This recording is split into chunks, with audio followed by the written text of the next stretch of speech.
let's talk about a couple of the other vaccine companies that are not yet authorized and being administered. So, what we're calling the tortoises in the hare and tortoise vaccine race. Tell me about Novavax. What is the latest with their vaccine, and how far are they from data readouts and regulatory submission? Well, with Novavax, you have to look at it from two different angles. Novavax started a UK late-stage study of their COVID-19 vaccine back in September, and they do expect to have results from that study soon, possibly this month.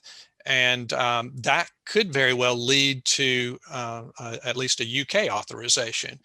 But Novavax was lagging behind and beginning a US study. They started a late stage study in the US and Mexico at the end of 2020. And so you got to expect that's going to probably take at least 4 months or so before they'll have results from it. And so, I think it's a promising vaccine that we could see in the US, but maybe not as soon as some of our friends across the Atlantic will. Yeah, so its US trial was actually delayed because of problems with manufacturing the doses that were required for the study. Is that a red flag for investors that, if it can't even get the doses in a timely way for the study, how is it going to roll out, millions and millions of doses?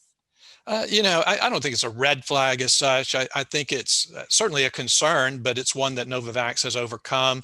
Novavax has received, they're one of the companies that received a lot of money from Operation Warp Speed. They've teamed up with other companies to help manufacture their doses. So even though they're a tiny company, they are teaming up with a network of other companies that are manufacturing the vaccine. So I don't think this will be a long-term issue. I think it was just a bump in the road that they've now moved past, largely moved past.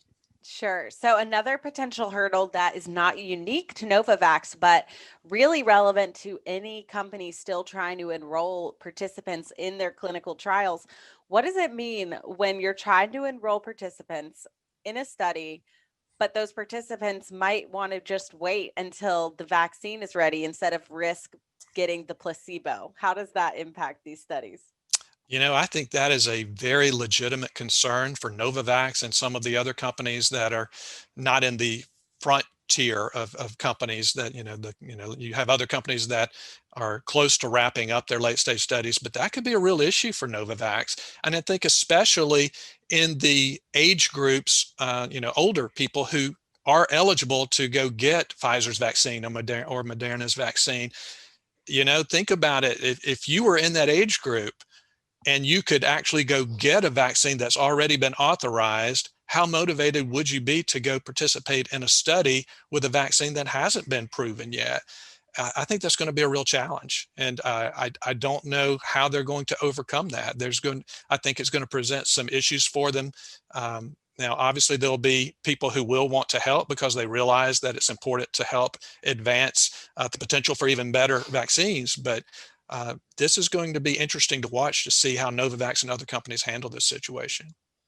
Right. The fact that we're vaccinating the people who are the most at risk first with the newly authorized vaccines, it might also have an impact on how soon those clinical studies get to their necessary events, because the events are a certain number of people contract COVID-19.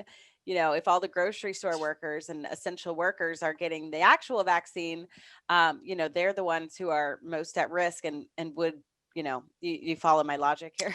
Absolutely. And, I threw out the time frame of maybe 4 months or so, and that was based on Novavax's UK study. They started in September. They expect to report results hopefully in January. But the US study could take longer than that just because of the factors you just mentioned, Corinne. Excellent. Can you remind us what vaccine approach Novavax is taking? Of course, the Pfizer and Moderna ones are mRNA vaccines. What approach is Novavax taking, and how does that impact its potential efficacy number? It'll be hard to compete with those high 90% numbers from the ones we have.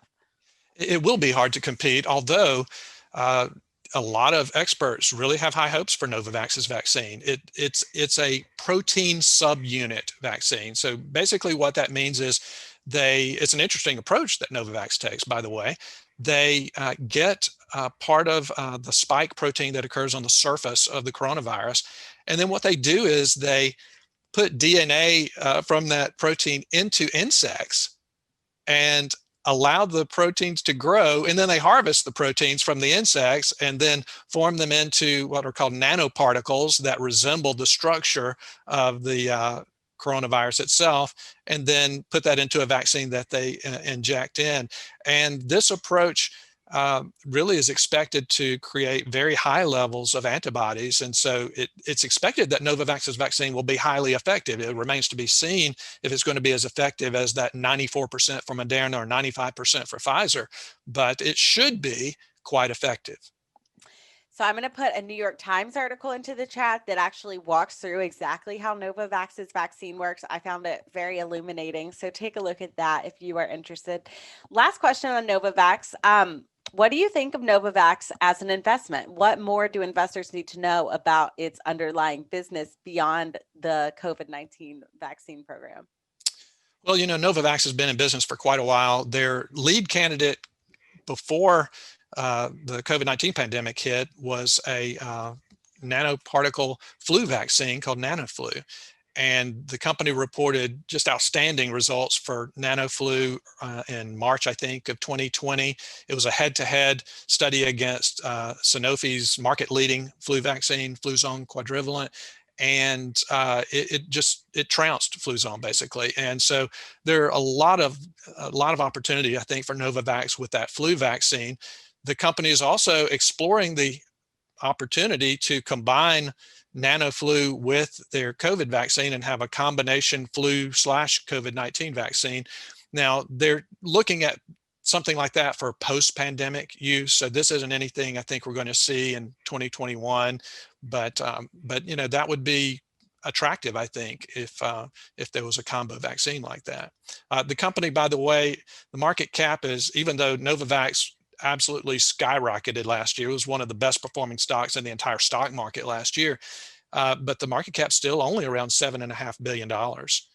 And so if these two vaccines that Novavax has end up being successful, the company could easily be looking at billions of dollars in sales annually, and that's going to drive that market cap up quite a bit. Right. Keep in mind, Moderna is $40 billion and just has that one COVID vaccine. Right. So there's a lot of catalysts in Novavax's future.